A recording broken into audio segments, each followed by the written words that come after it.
la reserva no está pagada. Eso no es cierto. Aquí está el comprobante. Ven. Llevamos horas esperando. Necesitamos una solución. Hoy vamos a meternos de lleno en una paradoja, una de estas que te hacen pensar.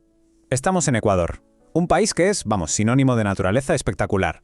Y justo ahí nos encontramos con un problema. Sus leyes sobre el clima, que son muy ambiciosas, y su industria turística, que es clave para su economía, pues resulta que no hablan el mismo idioma. No conectan. Y claro, esto nos lanza de cabeza a la gran pregunta, ¿no? A ver, ¿es posible que la misma industria que vive, que se nutre de esa belleza natural, sea también la que la está poniendo en peligro? Justo esa tensión es la que vamos a desgranar hoy. Y aquí lo vemos negro sobre blanco. Es la paradoja en estado puro. Por un lado tienes el turismo, que es un pilar para la economía de Ecuador, pero que se levanta sobre ecosistemas que son, súper delicados. Y por el otro lado, pues ese mismo turismo genera emisiones y, ojo, también es de los primeros en sufrir las consecuencias del cambio climático. Es un círculo vicioso. Vale, para entender bien esta desconexión, lo primero es mirar cada pieza del puzzle por separado. Así que vamos a empezar por una de ellas, el escudo climático que ha montado Ecuador. Y ya os adelanto que es impresionante. Resulta que este escudo tiene como 3 capas, ¿vale? La primera, la base de todo, está en la propia Constitución. Y esta es muy fuerte porque reconoce los derechos de la naturaleza, la Pachamama, como se la conoce, y además obliga a luchar contra el cambio climático. Luego, por encima, tienes un marco legal superpotente, el Código Orgánico del Ambiente, que ya define deberes y herramientas concretas. Y por último, la tercera capa, los instrumentos técnicos, ¿no? Registros para medir emisiones, programas para gestionar el carbono, todo muy bien pensado. Y aquí viene el concepto clave de toda esta historia. Quedaos con esta palabra, transversalización. Suena técnico, pero la idea es muy simple y muy potente. Viene del Código del Ambiente y básicamente dice que el cambio climático no es cosa de un solo ministerio, no. Es algo que tiene que estar metido en los planes de todos los sectores del gobierno. Todos. Y sí, por supuesto, el turismo también. Perfecto. Ya tenemos clara la primera pieza. Un escudo climático súper sólido. Pues ahora vamos a darle la vuelta a la tortilla y a mirar la otra pieza del puzzle. Las leyes que regulan el turismo. Y aquí es donde la cosa empieza a chirriar. ¿Por qué? Porque la ley de turismo va a lo suyo, a la promoción, a la operativa. Y cuando buscas el tema del clima, pues te encuentras con un montón de vacíos.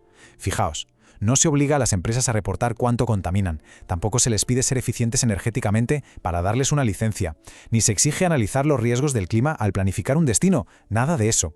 Así que aquí lo tenemos, el meollo de la cuestión, el punto exacto donde estos dos mundos, estas dos maquinarias legales tan potentes, la del clima y la del turismo, pues no encajan, no engranan. El choque es brutal si lo pensamos. Por un lado, la ley climática dice, oye, todos a una, hay que medirlo todo, es obligatorio. Pero la ley de turismo, parece que vive en otro planeta. Se centra en la promoción, en el negocio, y en lo ambiental se queda en generalidades, en buenas intenciones. Son como dos trenes que van por vías paralelas, muy cerca, pero sin tocarse nunca. Los expertos tienen un nombre para esto. Falta de coherencia operativa. Y la verdad es que da en el clavo. Porque el problema no es que no haya leyes, que las hay y muy buenas. El problema es que no hay un puente, no hay una forma práctica de que esas grandes órdenes de la ley climática se conviertan en acciones reales, medibles y obligatorias para un hotel, una agencia de viajes. Ese es, de verdad, el eslabón que falta en la cadena. Vale, y en la práctica, ¿qué significa todo esto? ¿Qué pasa en el día a día por culpa de esta desconexión? Pues pasa que hay un montón de buenas ideas, de herramientas y de estrategias climáticas que están ahí, en un cajón, cogiendo polvo, porque nadie las está aplicando al sector del turismo. Mirad, un ejemplo que se ve clarísimo. Por un lado está el Plan Nacional de Adaptación al Cambio Climático. Y este plan dice textualmente que el turismo es un sector prioritario y define qué hacer. Genial. Pero luego coges el Plan Nacional de Turismo. Y sí, habla por encima de gestionar riesgos, pero no hay ni una sola línea que lo obligue a seguir lo que dice el Plan del Clima. Existen a la vez, en el mismo país, pero legalmente es como si no se conocieran. Y llegamos a uno de los puntos más débiles de todo el sistema. La herramienta estrella para que el sector turístico reduzca sus emisiones, el programa Ecuador Carbono Cero, se basa en una cosa, que la participación es voluntaria. ¿Y esto qué quiere decir? Pues algo muy sencillo, que las empresas más grandes, las que más contaminan, pueden decidir tranquilamente no hacer nada. Y claro, así es muy difícil que la cosa funcione de verdad. Entonces, el reto está clarísimo sobre la mesa, ¿verdad?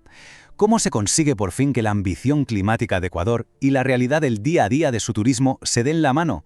La buena noticia es que, aunque el problema es grande, las soluciones parecen estar bastante claras.